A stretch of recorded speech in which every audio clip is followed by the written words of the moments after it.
पंतप्रधान नरेंद्र मोदींच्या घरी झालेली अत्यंत महत्त्वाची बैठक संपली। या बैठकीला तिन्ही सैन्य दलाचे प्रमुख उपस्थित होते। पाकिस्तानला धडा शिकवण्यासाठी या बैठकीत रणनीती ठरत असल्याची माहिती आहे। या बैठकीला अजित डोवाल, जयशंकर यांच्यासह संरक्षण मंत्री राजनाथ सिंग उपस्थित होते। भारताने पाकिस्तानची कोंडी करायला सुरुवात केली। पाकिस्तानवर जमिनीपासून आकाशापर्यंत बंदी घालण्याची तयारी सुरू केली। पाकिस्तानी विमानांना नो फ्लाय झोनमध्येही टाकण्याचा विचार सुरू आहे। तसंच समुद्री जहाजही भारताच्या हद्दीत रोखण्याची तयारी सुरू आहे। पहलगाम दहशतवादी हल्ल्यामुळे देशात पाकिस्तान विरोधात संतापाची लाट आहे। दरम्यान confederation of all India traders या व्यापारी संघटनेनं पाकिस्तानला मोठा धक्का दिलाय। पाकिस्तानसोबत व्यापार संबंध तोडण्याचा निर्णय CIIनं घेतला आहे। तर आगामी काळात पाकिस्तानला जाणारी 1000 कोटींची निर्यात थांबवली आहे। दहशतवाद विरोधातील लढ्यात रशिया भारताला साथ देणार आहे। पहलगाम हल्ल्याचा रशियाकडून निषेध करण्यात आलाय। दहशतवादाविरोधातल्या लढण्यासाठी रशियानं भारताला पाठिंबा दिलाय। भारतीय राजदूत विनय कुमार आणि रशियन उपराष्ट्रमंत्री यांच्यात उच्चस्तरीय बैठक झाली। यावेळी रशियानं पाठिंबा जाहीर केलाय। यामुळे पाकिस्तानला मोठा धक्का बसलाय। पहलगामच्या दहशतवादी हल्ल्याला 1 आठवडा पूर्ण झालाय। या हल्ल्यात 26 पर्यटकांचा मृत्यू झाला। या हल्ल्यानंतर भारत आणि पाकिस्तानमधील संबंध कमालीचे तापलेत। भारतानं कठोर पावलं उचलत पाकिस्तानची कोंडी केली आहे। पंतप्रधान मोदींनी भारतीय लष्कराला निर्णय घेण्याची मोकळीक दिली आहे। हल्ल्यानंतर भारतानं पाकिस्तानला घाम फोडलाय। पाकिस्ताननं भारताच्या सायबर स्पेसवर हल्ला करण्याचा प्रयत्न केलाय। भारतीय सैन्याशी संबंधित वेबसाईट हॅक करण्याचा प्रयत्न केलाय, पण तो पुन्हा अपयशी ठरलाय। इंटरनेट ऑफ खलिफा या नावानं कार्यरत असलेल्या गटानं वेब पेजेस खराब करण्याचा, ऑनलाईन सेवा खंडित करण्याचा आणि वैयक्तिक माहिती चोरण्याचा प्रयत्न केलाय।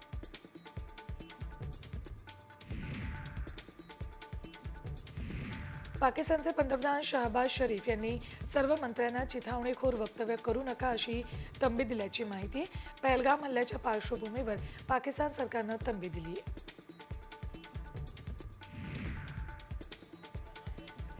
पुण्यातील खडकवासल्यामध्ये पहलगाम हल्ल्याविरोधात मनसेनं आंदोलन केलं। यावेळी पाकिस्तान विरोधात जोरदार घोषणाबाजी करत पाकिस्तानचा झेंडा जाळला। तसंच मनसे कार्यकर्त्यांनी पाकिस्तान मुर्दाबादच्या घोषणा यावेळी दिल्या।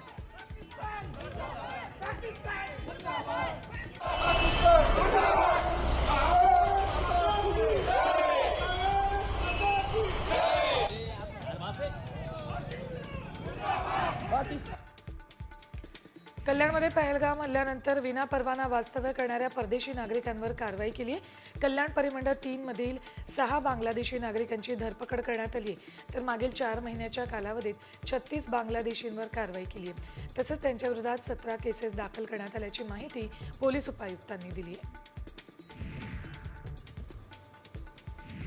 सोलापुरातील तरुणांनी नवीन पेठ या मुख्य बाजारपेठेत आंदोलन केलं।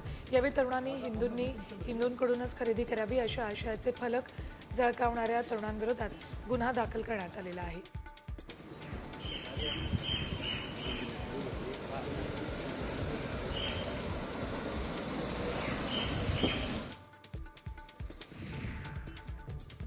पहलगाममध्ये झालेल्या हल्ल्यानंतर भाजप आणि काँग्रेसमध्ये ट्विटर वॉर रंगले। काँग्रेसनं मोदींचा चेहरा नसलेला फोटो ट्विट केलाय। तसंच जबाबदारीच्या वेळेस गायब असं फोटोच्या खाली लिहिलंय। तर याला भाजपनं देखील जोरदार प्रत्युत्तर दिलंय। या फोटोवरून भाजपनं काँग्रेसवर जोरदार टीका केली आहे।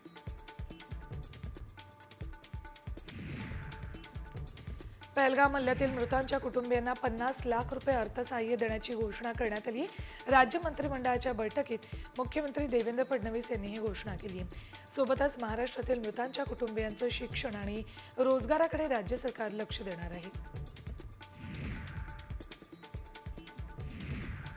पहलगाम हल्ल्याच्या ज्येष्ठ समाजसेवक अण्णा हजारेंनी तीव्र शब्दात निषेध केलाय।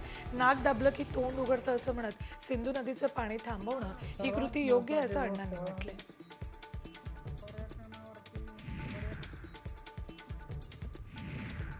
राष्ट्रवादी काँग्रेसचे आमदार अमोल मिटकरी यांनी अनोख्या शैलीत पाकिस्तानला इशारा दिलाय। एका सार्वजनिक कार्यक्रमात त्यांनी भजनाच्या माध्यमातून पाकिस्तानवर कडक टीका करत देशभक्तीचे संदेश दिलेत. देशाच्या सुरक्षेबाबत भावनिक संदेश देतानाच त्यांनी राजकीय टोलेही लगावलेत.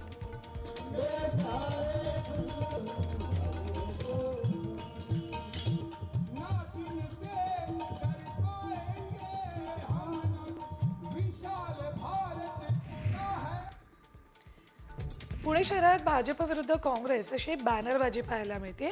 भाजप नेते गणेश घोष यांनी एक है तो सेफ है, जाती जाती के भेद मोड दो असा बॅनर लावलाय.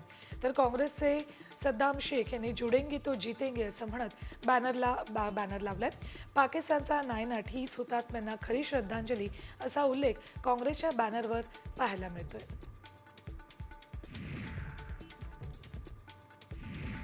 पुण्यातील काश्मीरमध्ये अडकलेल्या 650 पैकी 600 लोक परतल्याची माहिती जिल्हाधिकारी जितेंद्र डुड्डी यांनी दिली आहे. उर्वरित 50 लोकांनी स्वेच्छेनं काश्मीरमध्ये थांबण्याचा निर्णय घेतलाय. पहिल्या 2 दिवसातच आमचा या सर्व लोकांशी संपर्क झाला होता आणि त्यानुसार आम्ही योग्य नियोजन केलं असं देखील जिल्हाधिकाऱ्यांनी म्हटलंय.